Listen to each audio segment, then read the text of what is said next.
Coaching staff there for the Opals watching on. Shannon Seabohm and Christy Harrow. What a player Christy Harrow was over the years. I mean, we've got Nat Hurst at one end, 7 times WNBL champion in Australia with Canberra. And you've got the great Christy Harrow at the other. Yeah, I mean, spoiled for knowledge between those two. How good that they're here sharing that with these players today. A couple of the Opals we haven't seen a lot of. Abby Ellis, I know, is carrying a left shoulder injury by the looks of it. Haven't seen a lot of Potch either. Maybe some banged up bodies. Keely Froling, hasn't she come into this game in the last few minutes? Yeah, she had. She knows how to play physical. She knows how to match the game. Tegan Graham just short on that one. That would have been a deep 2 if it had gone down. We're back to 10. Again, Ball Lace looking to attack. Reed sends it out. Ends up in the hands of Ball Lace into the corner. Fowler, baseline drive. Draws a couple. Finds Ball Lace. And an empty possession there in the end for the Opals. Pulling up, McKenna Dale. Had everything on it, didn't she? She did, and I don't mind that look from her. She knocks them down.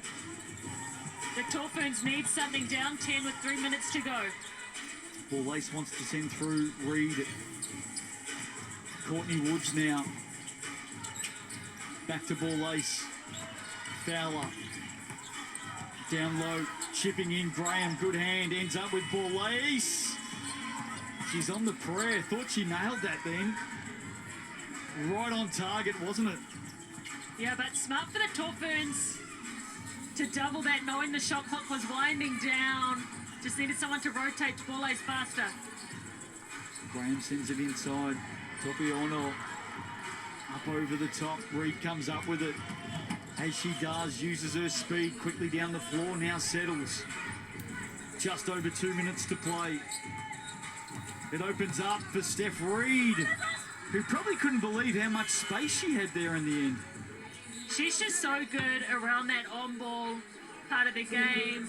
Rejecting that screen just makes the defense pay for any mistake they make. We see it there on that reject. And here's the last roll of the dice for the Tall Ferns. McGoldrick and Rabati both back on the floor. They're at their strongest right now. Hokianga actually hit the backboard. Must have hit underneath. Gets it straight back to Youngster. Into the hands of McKenna Dale. Here we go. Great connection between those two. That fire connection, knew exactly where McKenna Dale was trailing into that shot. She's got 11 points, McKenna Dale. We're at 7. Can the Tall Ferns get a stop here? Woods, some reaching, Froling. Now with Reed, she'll look to set up. Courtney Woods with a lot of space. Timeout called by Nat Hurst and the Tall Ferns. McKenna Dale at one end, quickly answered by Courtney Woods. And look at this. At that shot. Beautiful from McKenna Dale. And just there, getting caught on that tag from the roller on defense leaves Courtney Woods wide open. Trans Tasman throwdown. Crystal, of course, both the men and women involved. A win for the Tall Blacks earlier today over the Boomers. Maya Williamson, what do you got for us? Yeah, just wanted to give an update on Sharp, who went out in that third quarter with a sore knee. Did go to the changing rooms, came back, looked a little bit ginger. With no official update on that, but I do not think we'll see her in the last couple of minutes. Looks to be walking pretty gingerly. It was a huge hit, wasn't it, in that third quarter? Yeah, it was massive. I mean, Topiano got up, she was set, she was solid, but no one told Sharp that screen was coming and really hit her from the blind side. So 1:37 to play. There is Alex Sharp watching on. This is what happened through that third quarter. Look at this screen. Whack. Ella Topiano. And there's another look at it. Alex Sharp just did not see that coming. No, not at all, but she'll be feeling that for the next few days. I wasn't even involved, Crystal, and I'm feeling it. I was shocked when it happened. Rightio, 1:37. Just got a shoelace stop. Good of the officials just to let the players know that their shoelaces are undone. Looking out for them. Hokianga. Tall Ferns need something big and they need it quickly. Rabadi. Dale. McGoldrick wants it down low, gets it. She's been the star of the show here today. Stepping through late in the shot clock here. Hokianga gave it up. And now you think the Opals will just steady and use the time here. Steph Reid knows it. Woods gets around Graham. Pass to Fowler. Ball ace wide open. Oh, this has been her game. She's dominated on both sides of the floor. Great kick by Courtney Woods to find her waiting out in the wings. Margin was 4 at the half, 4 at three-quarter time. The Opals have responded here late. Hokianga. Rabadi. McGoldrick. Oh, they were going down through the third quarter, weren't they? Got another timeout here. This time, Paul Goris, he wants to have a word, no doubt. Some time management over the next 36.9, Crystal. Yeah, definitely. See what set they come up with here. I mean, they've already announced that he'll be coaching at the FIBA Asia Cup for the Opals, so what can they get going? What sets are going to work for them? I was talking about this Trans-Tasman throwdown. I think the plan is to keep it going year after year after year. I certainly hope between Basketball New Zealand and Basketball Australia they do that, because there is nothing better in any sport, doesn't matter what it is, and we certainly love to see it in basketball as well. That rivalry between the Aussies and the Kiwis. Let's hope this thing keeps going.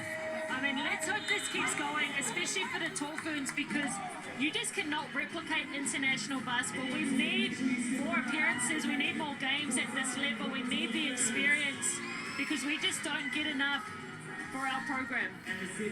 Well, the last time we saw the Tall Ferns play here in New Zealand before this, I think you got to go back to 2019. Yeah, it was a long time ago, and hey, good things happened when that was here as well. We beat Korea that time. Yeah, absolutely. I remember that. But this is a great taste for us. The way the Aussies play defense, you're going to find different variations of it all over the world. Japan, another team that gets up, gets in you. Really hard to go against. Steph Reid on the drive, on the reverse. That's just pretty. It is a seasoned pro. Out to 15. Can the Tall Ferns get something late here? Rabadi, wide open three. Front of the iron. Oh, look at McKenna Dale get after it. But that'll do us. So margin in the end is 15. Great contest this afternoon between these two rivals. The Opals too strong in the end. Good last quarter for them. And they get home 86-71. Yeah, what a game. I mean, the response from the Tall Ferns, not just today, but over the course of all 3 games, I think has been really positive. Some great pieces that we can focus and take away from these matchups. But yeah, just so good to have international basketball back at home. Gee, there's some tight bodies out there. 3 games in 6 days between these two. McGoldrick ends with 19 points, game high scorer here today. Courtney Woods and Izzy Ball-Ace with 18 for the Australians. Paul Goris, coach of the Opals, they take the Trans-Tasman throwdown 3-0. But gee, they had to work for it today, didn't they? There's the Opals. A lot of new faces there. I mean, we talk about the new faces in the Tall Ferns team, but a lot of new faces for the Opals as well. Yeah, I mean, the depth they have is just really impressive. And the way they really bring players into their program is great too. We saw, Tess Madgen with them in Australia really helping mould these players into this system, into the Opals program. Well, Izzy Ball Ace, terrific today for the Opals. Maya Williamson's got her down on the floor now. Yeah, welcome to New Zealand, Izzy, and congratulations on the win. How was it for you playing on New Zealand soil? Yeah, it's super cool. Lots of the girls haven't been to New Zealand before, and you know, it's a new experience. So yeah, we're excited to be here.